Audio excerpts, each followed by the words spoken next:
Chaque 12 juin, la communauté internationale marque un arrêt pour célébrer la journée mondiale contre le travail des enfants. Au Burkina Faso, la tradition est respectée et dans cette édition, nous irons dans le sud-ouest où cette journée a été marquée d'une pierre blanche. Toujours dans le sud-ouest, en moyenne 150 accidents par an, des accidents occasionnant parfois des morts d'hommes. Le sujet a intéressé notre rédaction et nous avons effectué une plongée dans cet univers pour mieux cerner les causes de ce triste record. Voici pour le sommet, mesdames et messieurs, bonsoir et bienvenue à ce 19h. Débutons ce journal par la journée mondiale contre le travail des enfants et direction Legmoin dans le Noubiel, localité retenue par la direction régionale du travail et de la protection sociale pour dire non au travail des enfants. Elvis Tuina et Lambert Soma étaient sur place et voici leur reportage. 152 millions d'enfants sont astreints au travail, dont 73 millions effectuent des travaux dangereux. Ces chiffres sont de l'Organisation mondiale du travail. La région du Sud-Ouest n'échappe pas à ce phénomène et on retrouve les enfants dans divers domaines d'activité. Les mines de carrière, l'agriculture, le secteur informel, la pêche qui est légèrement moindre et la chasse. Le retard de ces enfants, c'est en synergie avec l'ensemble des acteurs qui œuvrent dans le domaine. La direction régionale du travail et de la protection sociale célèbre ici à Legmoin la journée mondiale contre le travail des enfants. Il s'agit de sensibiliser les parties prenantes sur les dangers auxquels sont exposés les enfants. Pour ce faire, la direction a bénéficié du soutien de plusieurs ordres. Un appui financier à la direction régionale en charge du travail pour qu'elle puisse organiser la cérémonie. Nous avons affaire à des enfants. Il y a eu un programme d'activités pour des activités sportives, des activités de jeux concours et pour lequel nous avons apporté des soutiens pour qu'on puisse récompenser les meilleurs. Malgré les actions entreprises pour protéger les droits des enfants, les difficultés persistent. C'est pourquoi, par la voix de leur porte-parole, les enfants font des recommandations. Que la survie et le développement de l'enfant soient une priorité dans la région. Que des mesures soient prises afin que cesse l'exploitation des enfants. Que des dispositions soient prises pour que tous les enfants de la région bénéficient de pièces d'état civil. Que les filles aient les mêmes chances que les garçons d'aller à l'école. Agissons maintenant pour mettre fin au travail des enfants. C'est sous ce thème que s'est tenue la journée mondiale du travail des enfants. Elle a été marquée par des activités sportives et un concours de dessin. De la journée mondiale contre le travail des enfants, allons à la journée de l'enfant africain célébrée ce 16 juin à Fadangourma sous le thème 30 ans après l'adoption de la charte, accélérons la mise en œuvre de l'agenda 2040 pour une Afrique digne des enfants. Le point de cette célébration avec Aruna Kaboré et Ibrahim Sanou.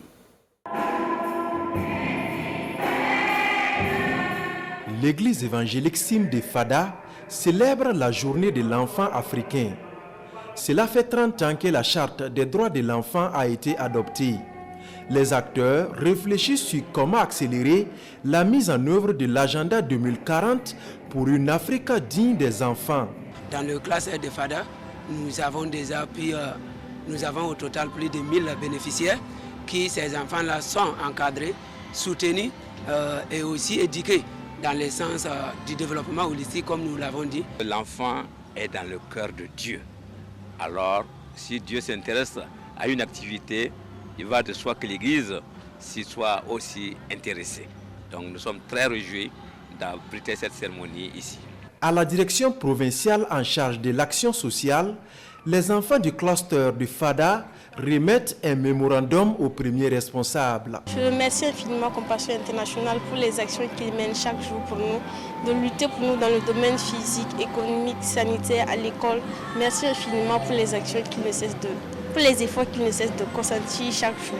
De la direction provinciale, ces enfants mettent les captes à la maison Samuel pour communier avec les enfants en situation difficile. Des vivres leur sont remis en guise de contribution à leur bien-être. 2 bâtiments nouvellement sortis de terre trônent désormais dans la commune de Kongoussi. Cette initiative de Catholic Relief Service et Okades Ouaguia vise à répondre aux besoins en infrastructures scolaires dans la province du BAM qui enregistre, il faut le rappeler, une arrivée massive des élèves déplacés. La cérémonie de remise est intervenue le mardi dernier en présence de Martin Ouedraogo et Jacques Ouedraogo. Les récentes attaques terroristes ont occasionné l'arrivée massive des élèves déplacés dans la commune de Kongoussi. Avec ce flux massif des élèves déplacés, les besoins en infrastructures scolaires ont considérablement augmenté. Et c'est pour répondre à ces préoccupations que Catholic Relief Service offre 2 bâtiments flambant neufs et des latrines à la commune. Ça répond vraiment aux besoins qui étaient existants et qui répondent aux activités de CRS au Burkina Faso pour permettre l'accès, le renforcement des capacités et l'accès des infrastructures éducatives pour les enfants, surtout dans cette période marquée par la crise sécuritaire où il y a beaucoup d'enfants déplacés internes qui ont besoin d'avoir accès aux écoles. Nous les invitons à un bon usage de ces locaux dans l'entretien, la maintenance, de manière à ne pas laisser tout se délabrer avant de courir pour chercher des ressources pour restaurer ou pour réparer. Ces 2 bâtiments composés de 18 salles de classe viennent soulager les acteurs du monde éducatif et les parents d'élèves de la province du BAM. Ces infrastructures viennent en appoint, bien sûr, aux sérieuses difficultés de capacité d'accueil que nous enregistrons au niveau des écoles. Donc avec ces infrastructures, effectivement, alors c'est un sentiment de soulagement, aussi bien au niveau des parents d'élèves, aussi bien au niveau des enseignants, au niveau de tous les acteurs de l'éducation au niveau de la province du BAM. Les mots nous manquent à vous remercier. Seul Dieu vous récompensera. Car nous, bénéficiaires, vous voyez les locaux, tout ce que vous avez pu construire pour nous, nous sommes très contents. Ces infrastructures scolaires ont coûté 278 millions de francs CFA à Catholic Relief Service et son partenaire de mise en œuvre au CADES Ouaguia. Ces réalisations vont permettre à plus de 900 élèves de la province du BAM d'étudier dans de bonnes conditions. Les préoccupations de la jeune fille et de la femme ont prises en compte par l'ONG Plan International qui a procédé le 11 juin dernier à Gawa à une remise de matériel et de financement à ses partenaires qui interviennent dans le domaine. Cette action pour la promotion des droits et l'autonomisation économique des femmes et des filles s'est déroulée en présence de Issa Kazabré et Christophe Da. 4 chèques pour autant d'associations. L'ONG Plan Burkina récompense les organisations et structures les plus impliquées dans la promotion du leadership féminin au sud-ouest. 12 au départ, les 4 associations qui ont présenté les meilleurs programmes sont celles qui bénéficient du financement de Plan. C'est la première composante de cette cérémonie. Cette cérémonie s'inscrit dans le cadre, bien sûr, de notre appui que nous apportons à nos partenaires de mise en œuvre, à des associations qui sont actives dans le domaine de la promotion des droits de la fille. Et nous avons vraiment eu l'accompagnement nécessaire de nos autorités pour l'organisation de la cérémonie. Moi, je remercie Plan Gawa et moi, j'aimerais continuer avec notre travail en sensibilisant toujours les gens à scolariser les enfants. La deuxième composante touche à la formation professionnelle des jeunes filles et l'ONG Plan a remis des kits en coupe-couture, coiffure et tissage. L'objectif est de permettre aux filles de s'installer après leur formation. Je remercie Plan Burkina de nous avoir aidés avec les kits. Après avoir fini, je vais aller m'installer dans un lieu. La troisième composante est un appui en matériel et intrants alimentaires des districts sanitaires pour la prise en charge des malnutris et des nourrissons dans le cadre de la nutrition communautaire, un nouveau projet de Plan Burkina. Connaître les maladies chroniques pour mieux en parler, voici l'objectif poursuivi par la direction de la prévention et du contrôle des maladies non transmissibles. À cet effet donc, elle a organisé le 16 juin dernier à Ouagadougou une session d'information au profit des journalistes. Lassina Ouattara et Adi Sandamba. Tous journalistes, et sont ici à l'école des maladies non transmissibles. L'initiative est du ministère de la Santé à travers sa direction de la prévention et du contrôle de ces maladies. À travers cette formation qui réunit une vingtaine d'hommes et de femmes de médias, les organisateurs entendent les outiller sur les facteurs, les symptômes et bien entendu les mesures de prévention de ces maladies.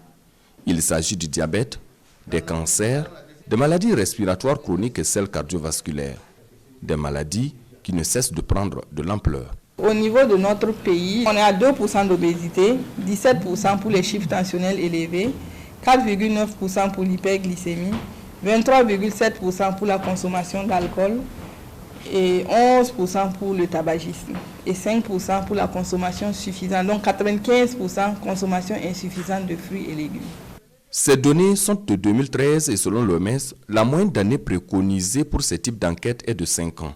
Et c'est le lieu également pour la direction de la prévention et du contrôle des maladies non transmissibles d'informer les journalistes sur l'enquête en cours depuis le 11 juin dernier. Cette session a été organisée à l'endroit des journalistes parce que ce sont eux qui sont les porteurs de l'information, qui sont les personnes les mieux indiquées pour apporter la bonne information aux populations concernant donc la réalisation de cette enquête et pour faciliter en tout cas l'adhésion donc des populations. Les résultats de cette enquête qui prend fin le 30 juillet prochain sont attendus au 4e trimestre de l'année. Une enquête financée à hauteur de 400 millions de francs CFA par l'État burkinabé et ses partenaires. Pour le grand format de ce journal, rendons-nous à Gawa où plus de 300, où donc le triste record de 300 accidents est atteint sur les 2 dernières années, avec à la clé 7 morts. Les causes sont multiples, l'orpaillage et le non-respect du code de la route. Allons mieux comprendre la situation avec Kassoum Tony et Lambert Soma. La vie d'Adama Traoré a basculé en une fraction de seconde il y a 2 ans. Alors qu'il rentre chez lui après le travail, il est violemment percuté par un jeune motocycliste qui s'en sort indemne. Lui va finir toutes ses économies après des mois passés à l'hôpital Yalgado Ouedraogo de Ouagadougou. J'ai quitté pour aller démarrer un conteneur de poisson à mon retour. Bon, je ne sais pas où le jeune l'a quitté à une très grande vitesse. Venu me ramasser, j'étais de l'autre côté. J'ai perdu en même temps les 2 pieds et les 2 bras en même temps. Donc, on m'a évacué ici à l'hôpital. Ça ne pouvait pas. Donc, on m'a évacué à Ouagayalgado. Pourtant, il a passé beaucoup de temps à interpeller et sensibiliser la jeunesse sur les comportements à risque sur les routes de la ville de Gawa. J'ai eu à causer avec d'autres même. Ils ont garé leurs gros camions. Ils ont laissé la portière derrière ouverte. Moi, je me suis arrêté et puis leur dit non, ils n'ont qu'à attacher la portière du véhicule parce que le vent peut faire trimballer ça et puis quelqu'un va aller venir se détruire. Ils m'ont dit que de quitter que ces vieux fous-là. Quoi. Au commissariat de police, les engins accidentés et les motos à nous présentés par la section accident donnent froid dans le dos. Les causes sont multiples. Il y a excès de vitesse, il y a conduite en contresens, il y a conduite en état d'ivresse, ou d'autres prennent des amphétamines ou bien de la drogue, ils ne maîtrisent pas. D'autres même, le feu tricolore, c'est rouge, c'est vert, c'est orange, je ne sais pas. Même les panneaux de signalisation. Entre 2019 et 2020, près de 300 cas d'accidents ont été enregistrés dans la seule commune de Gawa. Nous pouvons dire en année 2019, nous avons enregistré 115 cas, dont 3 cas mortels. Et l'année 2020, nous avons enregistré 129 cas. En 2021, le mois de janvier à février, nous avons 38 cas. Le dimanche 6 juin dernier, 2 personnes ont perdu la vie dans des accidents de la route à Gawa. Ces drames viennent encore rappeler que des efforts tout azimuts doivent être entrepris pour rendre nos routes plus sûres. Attention donc sur les routes. Voilà. On s'arrête ici pour cette édition. Bien merci à vous pour votre fidélité. Rendez-vous demain 19h. Bonsoir.